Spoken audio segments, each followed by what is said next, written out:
हर खबर पर आपकी नजर बेताब समाचार।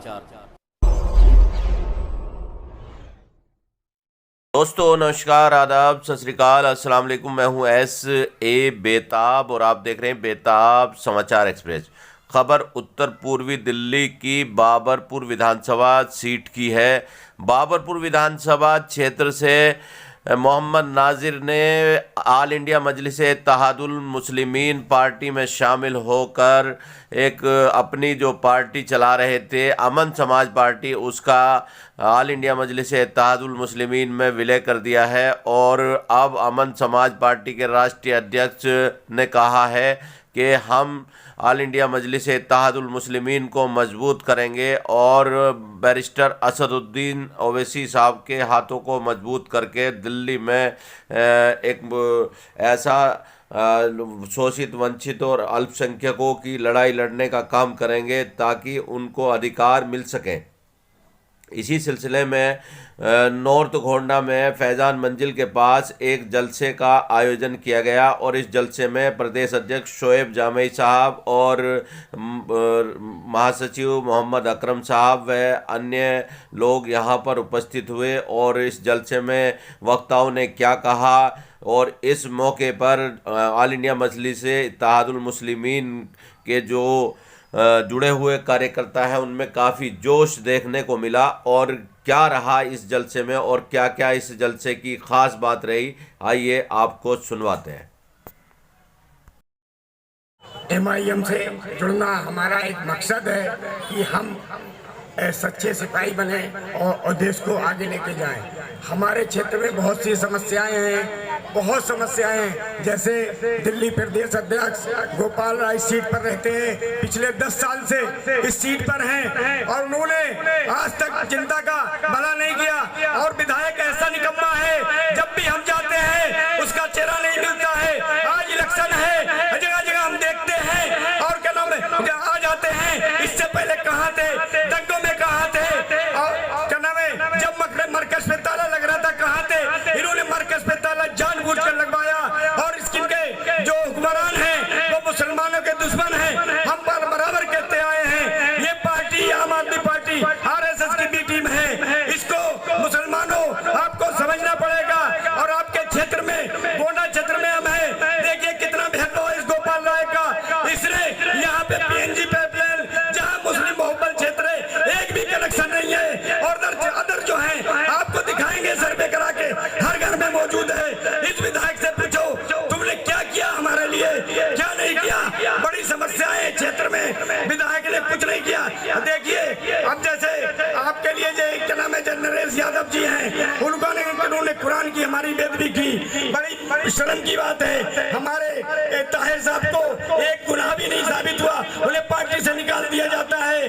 और नरेश यादव कुरान की बेदबी करता है, उसे पार्टी में रखा जाता है। मैं ये पूछना चाहता हूँ दिल्ली प्रदेश अध्यक्ष से, क्या तुम्हारे पास पावर नहीं थी उसे पार्टी से निकालने की। और मैं जितने भी बाबरपुर के मुसलमान लीडर हैं आम आदमी पार्टी से, क्या उनसे पूछना चाहता हूँ क्या तुम्हारी आवाज उन तक नहीं है, क्या आप विरोध नहीं कर सकते। क्यों नहीं किया आपने विरोध।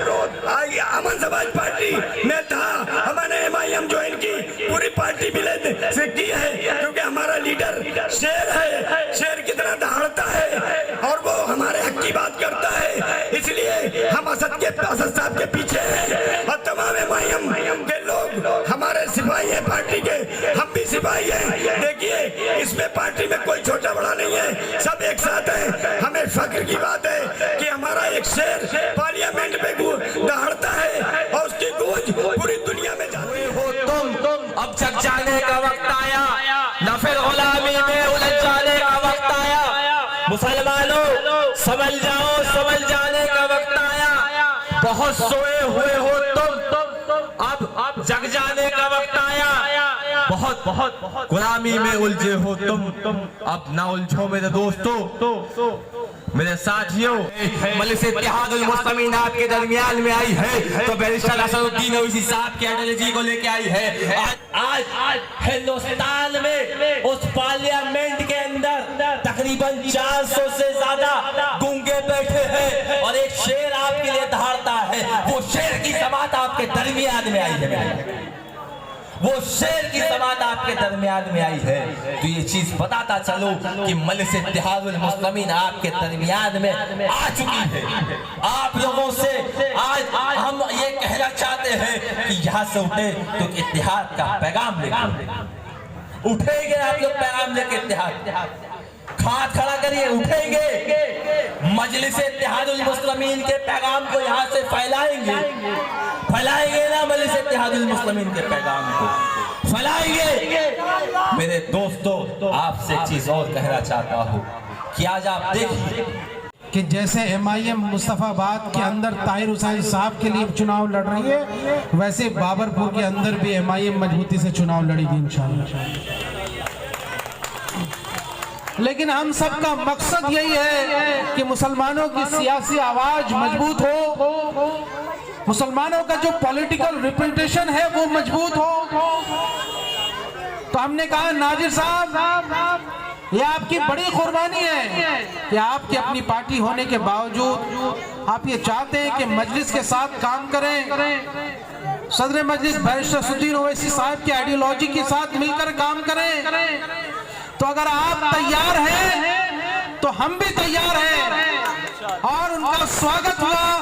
और मैं मंच की तरफ से कह रहा हूं कि नाजिर साहब का दिल्ली MIM के अंदर इस्तकबाल है माशाअल्लाह, और वो हमारे जिम्मेदारों में से होंगे। आपके बीच उन्होंने समाजी तौर पर काम किया, आपके इलाके में रहे, आपके साथ रहे, इसलिए अब उनका साथ देने का वक्त आ गया है। चाहे वक्फ बोर्ड का मामला हो, शाही ईदगाह की जब जमीन छीनी जा रही थी उस वक्त भी, जब दिल्ली के अंदर रोहिंग्या और बांग्लादेशी बोल के जिन मुसलमानों को परेशान किया जा रहा था, उन बदमाशों को जेल पहुंचाने का जिम्मेदारी भी MIM ने लिया और हमने उनको जेल पहुंचाया है। और वो आज रोते हैं। जो भगवा संगठन ये समझती थी कि यहाँ मुसलमानों को परेशान करेंगे झुग्गी झोपड़ियों में, हमारे दिल्ली के मजलिस ने MIM के लीगल सेल ने वो कदम उठाए हैं कि उनको जेल जाना पड़ा। हमने डर कर सियासत करना नहीं सीखा है। जब हिमाचल के अंदर, शिमला के अंदर मुसलमानों को जुल्म किया जा रहा था, उनकी दुकानें लूटी जा रही थी, शिमला के मस्जिद पर जब हमले हो रहे थे, शिमला को मस्जिद को गिराने के लिए जब वहां पे आ रहे थे, तो उस जगह कांग्रेस की सरकार है। तो मैं बजाब्ते खुद उस शिमला के संजौली मस्जिद में जाकर के इस मुद्दे को उठाकर आया हूं, जिसके बाद से वहां वावेला मचा है।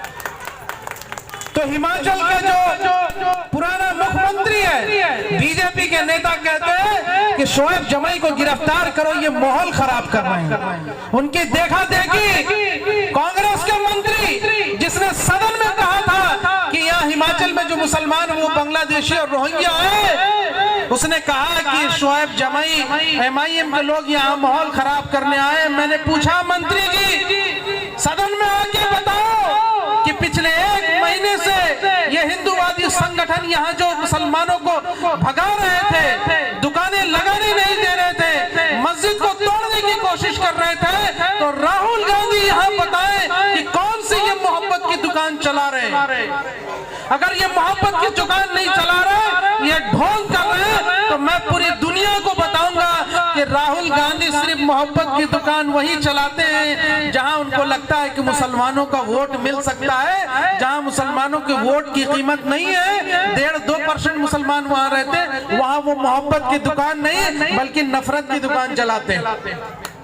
ये हकीकत है। और इन दिनों 3 दिन तक राहुल गांधी शिमला में मौजूद रहे, हेलीकॉप्टर से गए, फार्म हाउस में मौजूद रहे, लेकिन उसके बावजूद भी वो वहां के मुसलमानों से मिलने नहीं आए। तो ये सच्चाई है। अब किस मुंह से ये जो दंगे के जिम्मेदार, मलियाना में दंगा हुआ कांग्रेस जिम्मेदार, भागलपुर में मुसलमानों की लाशों पर गोभी बो दी गई, कांग्रेस की सरकार जब शिलान्यास हुआ, ताला खुलवाने का काम भी कांग्रेस ने किया। पिछले 1 सालों से आप दिल्ली के अंदर बताइए कि कौन सा मुद्दा मुसलमानों का कांग्रेस ने उठाया है, कौन से मुद्दे पर वो सड़क पर आए हैं। MIM ने जिसका पार्षद न विधायक, हमने सड़कों पर हर मुसलमानों के मुद्दे पर संग्राम किया है। तो बताओ, कांग्रेस के यहाँ पर अगर कैंडिडेट आएंगे, उनसे पूछना हाजी साहब से कि जब आप सीलमपुर के अंदर थे, आप आम आदमी पार्टी के विधायक थे, आपने सीलमपुर के मुसलमानों के लिए क्या कर लिया? सीलमपुर के मुसलमानों को कौन सा उद्धार कर दिया? या जब आप सदन में थे तो आपने सीलमपुर के मुसलमानों के लिए क्या मुद्दे उठाए हैं जो आज आप बाबरपुर का उद्धार करने चले? क्या बाबरपुर में तुम्हारा अपना कोई नेता नहीं है क्या बाबरपुर को बाहरी की जरूरत है?